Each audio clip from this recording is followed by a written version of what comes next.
애착유형은 네 가지로 분류된다. 안정형, 불안형, 회피형 그리고 혼란형. 먼저 이 네 가지 유형에 대해 간단히 설명하도록 하겠다. 안정형은 말 그대로 안정형이다.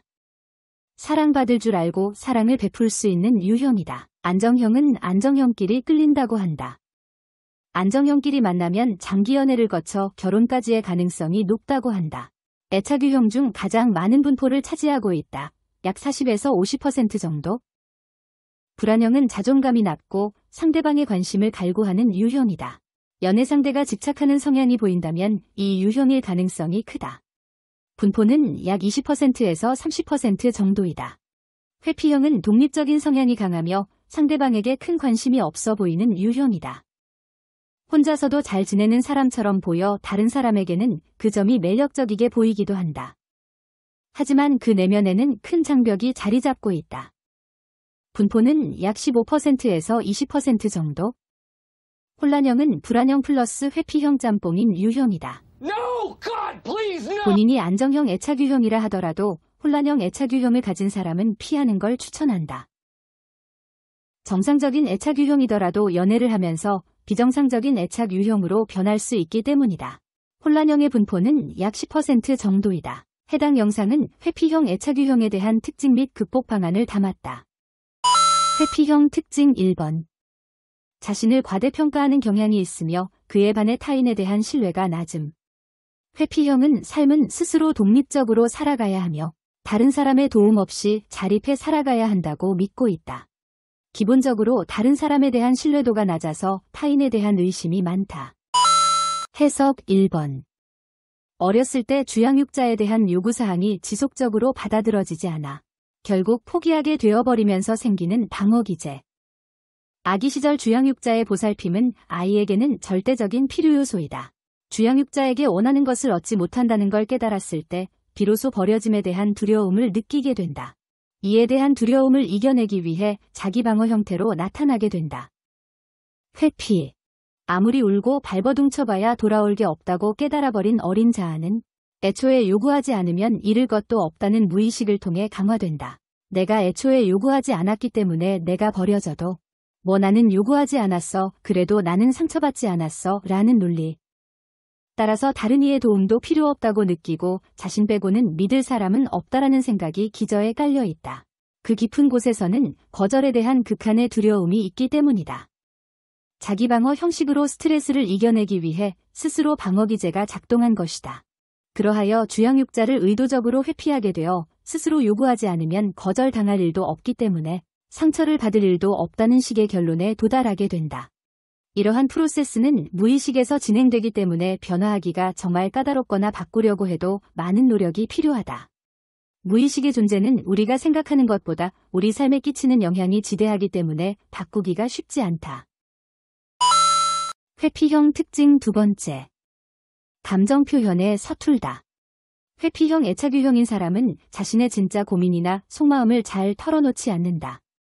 나는 나고 너는 너다. 또한 감정 표현에 서툴다. 해석 2번째. 회피형은 스스로를 과대평가하고 타인에 대한 신뢰도가 기본적으로 낮기 때문에 내 고민을 털어놓는다는 것이 상대가 진심으로 내 고민을 이해해줄까? 고민을 털어놓았을 때 버려지지 않을까? 원초적인 불안함이 존재한다.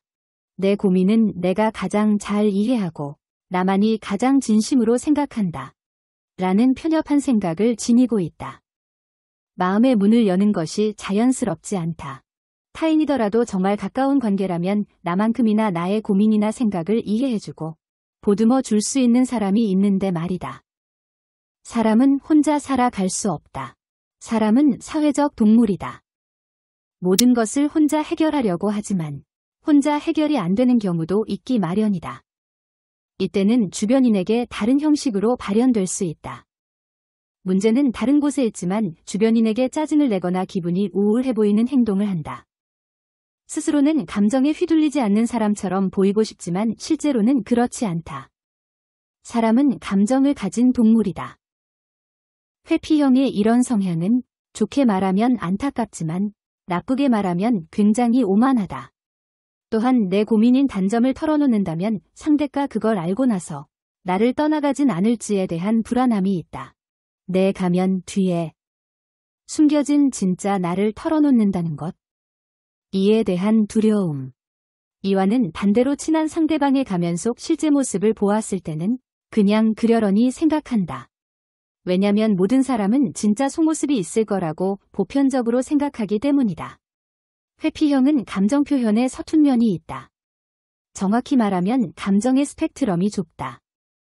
좋다 나쁘다의 느낌만 있을 뿐 거슬리다 어이없다 빈정상한다 씁쓸하다 서글프다 마음에 걸리다와 같이 감정 표현에 다양한 그라데이션이 있는데 회피형은 지금 내 마음이 거슬리는 느낌인지 마음 한편이 쓰라린 건지 화가 나는 건지 구분 못하는 경우가 많다.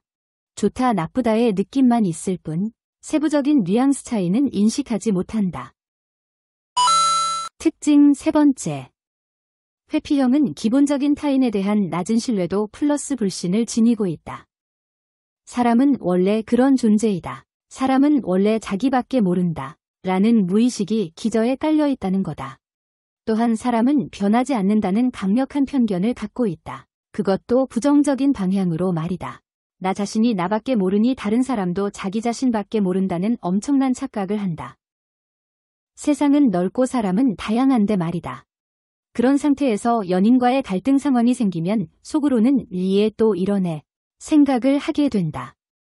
일단 갈등 상황을 피하기 위해 회피했는데 연인이 더 적극적으로 갈등을 해결하자고 다가서거나 갈등 해결을 강요하게 된다면 회피 유형은 도망가 버린다 자신만의 동굴로 잠수 타 버리거나 연락 두절 스스로가 마음 정리가 될 때까지 말이다. 특징 네 번째. 보물찾기가 아닌 단점 찾기. 특징 네 번째 해석. 회피형은 무의식적으로 상대방의 단점을 찾고 기억한다. 상대와 갈등 상황이 커져서 결국 헤어지게 되면 아즈는 키는 큰데 비율이 똥망이라 별로였어. 아즈는 자기가 바쁠 때는 연락도 잘 안 되고 굉장히 불친절했었어. 아즈는 음식을 먹을 때 평가가 무슨 평론가 수준이야 박하다 박해 라고 생각하면서 상대방을 평가절하 한다. 그래야 자신이 상처를 덜 받으니까. 상대가 형편없는 사람이어야 자기를 버리고 떠나더라도 쟤는 쓰레기라서 쓰레기한테는 상처받아봐야 의미가 없으니까라고 생각한다. 신포도 이론이 생각난다. 여우는 키가 작아서 높은 나무 위에 있는 포도를 먹을 수 없다. 여우는 생각한다. 아, 저 포도는 신포도야. 맛이 없으니까 내가 안 먹는 거야 라면서 저 포도는 맛 없으니까 내가 굳이 먹지 않는다며 스스로 정신승리한다. 회피형 극복 방안 첫 번째. 감정을 표현하라. 회피 성향을 가지면 감정의 스펙트럼이 좁거나 감정 표현에 서툴다고 했다. 그런 감정의 스펙트럼을 넓히거나 감정 표현에 익숙해지게 노력해야 한다. 감정이란 포인트도 중요하고 표현이란 포인트도 중요하다. 감정이 아무리 풍부하고 세세하다고 해도 표현하지 않으면 아무 소용없다. 연인에게 느껴지는 자신의 감정을 풍부하게 표현해보자. 감정을 표현할 때 주의해야 할 점은 자신의 감정을 드러내야 한다는 점이지 상대에게 감정적으로 말하면 안 된다. 예를 들어서 연인이 말을 바꿔서 나에게 혼란을 선사하였다는 상황이라면 너는 거짓말쟁이야 라고 말하면 안 되고 너가 거짓말쟁이처럼 느껴졌어 라고 말해야 한다. 아 다르고 다른 것처럼 말이다. 너는 거짓말쟁이야 라고 말하는 것은 상대방을 그렇게 치부해버리는 말이고 너가 거짓말쟁이처럼 느껴졌다라고 말한 것은 자신이 그렇게 느껴졌다는 감정의 표현이다. 주의해서 감정 표현에 익숙해지길 바란다.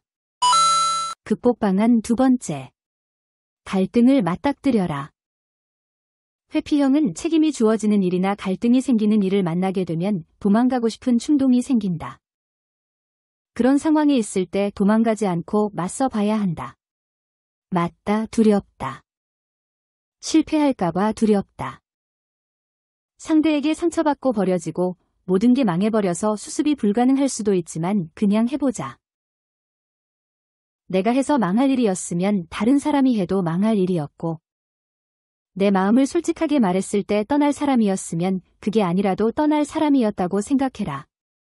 그리고 실제로 맞닥뜨려 보면 별거 아닌 경우가 더 많다. 연인과의 갈등 상황일 때 자신의 감정을 솔직하고 담백하게 말해라. 연인이 감정적으로 변하여 너무 나를 옥죄어 온다면?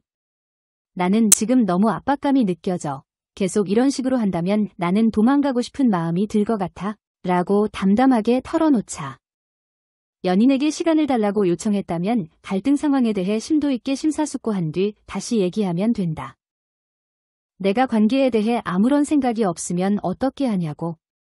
그럼 앞으로 계속 변하지 않고 상대방에게 상처 주면서 상처 주는지도 모르고 그렇게 살아가게 될 것이다.